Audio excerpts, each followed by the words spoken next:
The city was wrapped in a curtain of rain that night. Drops streaked down the diner's wide windows, turning the neon signs outside into blurred colors, like melted paints on a canvas. The diner itself was a small, cozy place, the kind of spot where families huddled together to escape the cold, and where the smell of frying oil and fresh coffee lingered in the air. In one corner booth sat a man and his little daughter. He looked out of place there, his tailored gray suit carrying faint creases that suggested long hours in an office and little rest in between. His tie was loosened, the top button of his shirt undone, but his posture was still upright, disciplined. His dark hair had a streak of silver, though he was not yet old. His sharp jawline and piercing eyes gave away his identity as someone used to being in control. He was, after all, a CEO, a man feared and respected in corporate boardrooms. But to the little girl sitting across from him, he wasn't Mr. CEO. He was simply Daddy. She was about 6, maybe 7, her small frame wrapped in a light blue dress with a pink cardigan. Her curly hair bounced as she laughed at her own jokes, and her ribbon, slightly crooked, gave her an angelic innocence. On her plate sat a half-eaten serving of fries and chicken nuggets, arranged more like toys than food as she poked at them with her fork. "Daddy," she chirped, her voice breaking through his thoughts. "Guess what?" The man smiled faintly, his eyes softening. "What?" "I got a gold star today." She puffed up her chest proudly. "Teacher said I read the story the best in the whole class." His lips curved, tired but genuine. "That's my girl." She giggled, nibbling on a fry. And I made a new friend. Her name is Emily. She likes drawing, and I told her I like drawing too, so we decided to draw together tomorrow." The CEO nodded, his heart caught between pride and exhaustion. He had attended countless meetings that day, fought through negotiations, and reviewed financial reports, but nothing, absolutely nothing, mattered as much as listening to his daughter. She was his anchor, the reason he pushed forward every morning. As she continued chattering, her voice suddenly slowed, her little fork pausing midair. Her gaze shifted toward the glass doors of the diner. Her eyes widened slightly, and she tilted her head. "Daddy," she whispered. He followed her line of sight. There, just outside the diner, stood a young woman. The rain clung to her like an unwelcome second skin. Her clothes were worn, her thin jacket soaked through, and her long dark hair stuck to her face in messy strands. She wrapped her arms around herself tightly, as if trying to trap whatever warmth her fragile body still held. She looked exhausted, her cheeks hollow, lips pale, and eyes heavy with something deeper than fatigue, hopelessness. She didn't step inside. She only stood close enough to see the food inside the diner, her gaze flickering quickly from plate to plate. For a brief second, her eyes lingered on the little girl's plate of fries, and then she looked away, pressing her back against the wall as though she wished to disappear. The little girl's eyes filled with something her father had rarely seen in his world of contracts and power, pure compassion. She tugged gently at his sleeve. "Daddy," she whispered again, her small voice trembling. "She looks hungry." The CEO turned back to his daughter, startled by her tone. He was used to people asking him for things, investments, approvals, favors. But his daughter wasn't asking for herself. She was asking for someone else. "She's probably fine, sweetheart," he murmured, trying to dismiss it. Years of experience had taught him caution. He had seen too many who pretended, who exploited kindness. His world was built on suspicion, on calculating risks. But his daughter shook her head stubbornly, her big innocent eyes never leaving the woman outside. "No, Daddy. She's not fine. She's hungry." Before he could say anything else, the little girl pushed her plate toward him. Half of her fries and nuggets still sat untouched. "Can I share my food with her?" she asked, her voice soft yet determined. The CEO froze. He looked down at the plate, then at his daughter, then at the stranger in the rain. His instinct told him no. His instinct told him to protect, to shield, to walk away. But then he saw the way his daughter's tiny hands pushed the plate toward him with such certainty. She wasn't asking for permission to play with a toy. She was asking to give. His throat tightened, a strange ache spreading in his chest. When was the last time he had seen such selflessness? His boardroom was full of ambition, greed, hunger, but never this. Never a child willing to give away her dinner to a stranger. "Finish your meal, sweetheart," he said carefully, his voice betraying his hesitation. The little girl shook her head, her ribbon bouncing. "No, Daddy." She needs it more than me.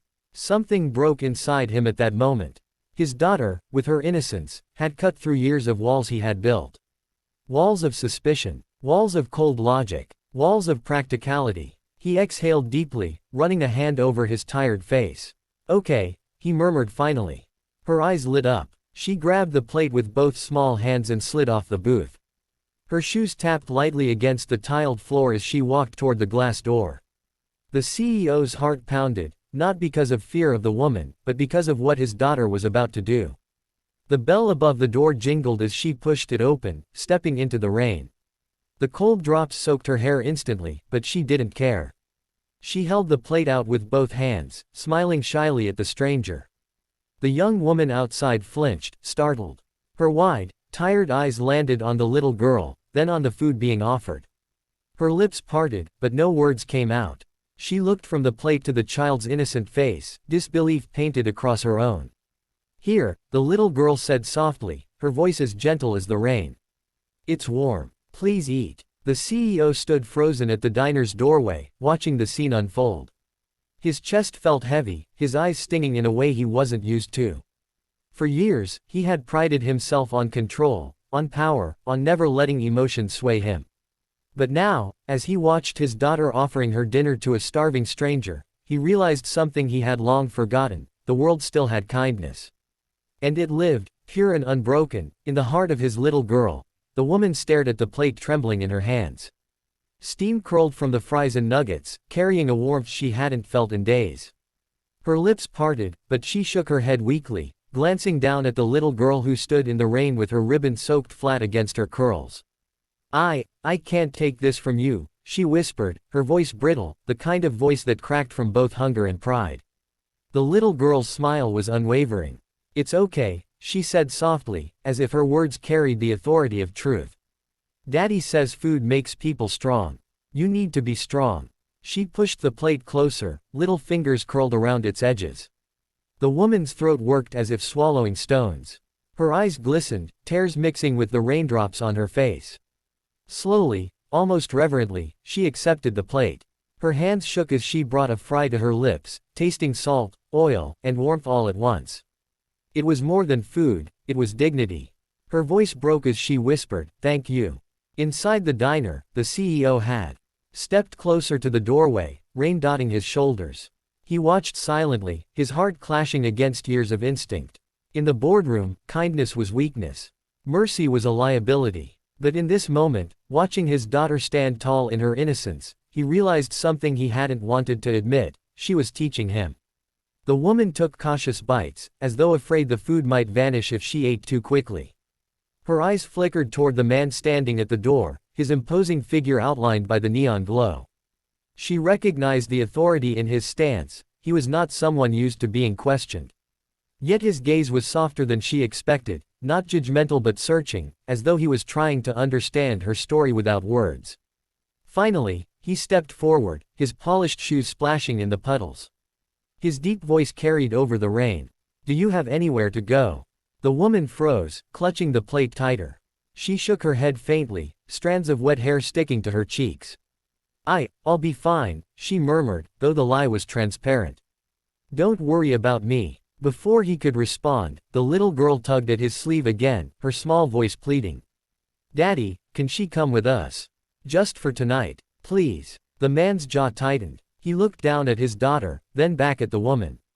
Logic screamed at him. Strangers were unpredictable, dangerous even. His mind immediately drew up scenarios. What if she was pretending? What if this act of mercy endangered his daughter? But then he saw the way his daughter's tiny hand gripped his, her eyes filled with sincerity. This wasn't about fear or logic. This was about humanity. About what kind of man he wanted his daughter to believe he was. He exhaled slowly, the decision heavy but inevitable. "Come inside," he said, his voice low but steady. "At least get dry." The woman's eyes widened. She looked at him, disbelieving. I don't want to trouble you," she said, her voice trembling. The little girl beamed, squeezing her hand. "It's not trouble. Come on." And just like that, the girl pulled her forward. The diner bell jingled as they stepped back inside, the warmth enveloping them. Heads turned briefly, but most patrons went back to their meals. The waitress, an older woman with kind eyes, brought a towel when she noticed the newcomer dripping.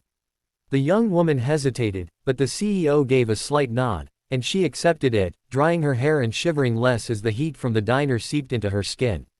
The little girl slid back into the booth and patted the seat beside her. "You can sit here," she chirped. The woman sat cautiously, still holding the plate. She ate slowly, each bite a mix of gratitude and disbelief. The CEO sat across from them, his hands folded, studying her in silence. His world was built on reading people, competitors, clients, partners. And everything about her told him she wasn't a con artist. She was simply broken. After a long silence, he spoke. "What's your name?" Her fork paused midair. "Clara," she said softly, her voice wavering as though she hadn't spoken it in a while. His daughter clapped her hands. "That's a pretty name. I'm Lily." Clara smiled faintly at the little girl, her eyes softening. "It's very nice to meet you, Lily." The CEO leaned forward slightly, his tone measured. "Clara, how long have you been out here?" She hesitated, her shoulders curling inward. "A while," she admitted finally. "Things happened. I lost my job. Then my apartment. I've been looking for work, but..." Her voice cracked, and she stopped, shaking her head. He didn't push. Her eyes carried enough truth to fill the gaps. Lily reached over and patted Clara's damp sleeve. "Don't worry. Daddy's really smart. He can fix anything." The CEO blinked, caught off guard. He looked at his daughter, who gazed back at him with absolute certainty, as though she truly believed he was a man capable of fixing the world. For a moment, he wondered if she saw something in him that he himself had forgotten. He cleared his throat. "Clara, do you have anyone you can call?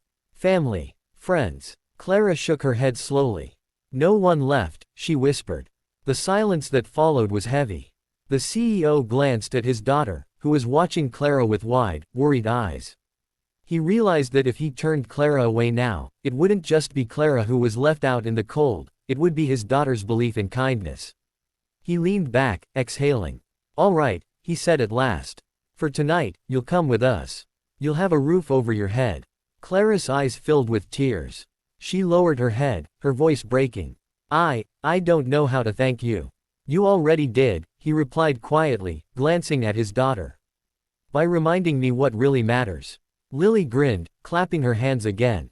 "See, Daddy, helping feels good." The CEO's lips curved into the smallest of smiles. He reached over, brushing a damp curl from Lily's forehead. "Yes, sweetheart. It feels more than good." As they finished their meal, the storm outside began to ease, the rain softening into a gentle drizzle. The neon lights still flickered, but inside, the warmth was different. A stranger had become a guest, a hungry woman had been fed, and a hardened CEO had been reminded, by his own child, that humanity wasn't found in wealth or power, but in the simple act of sharing a plate of food. When they finally left the diner, Clara walking beside them with hesitant steps, Lily held both their hands tightly. And for the first time in a very long while, the CEO didn't feel like a man carrying the world on his shoulders. He felt like a father leading his daughter, and maybe someone else, toward hope.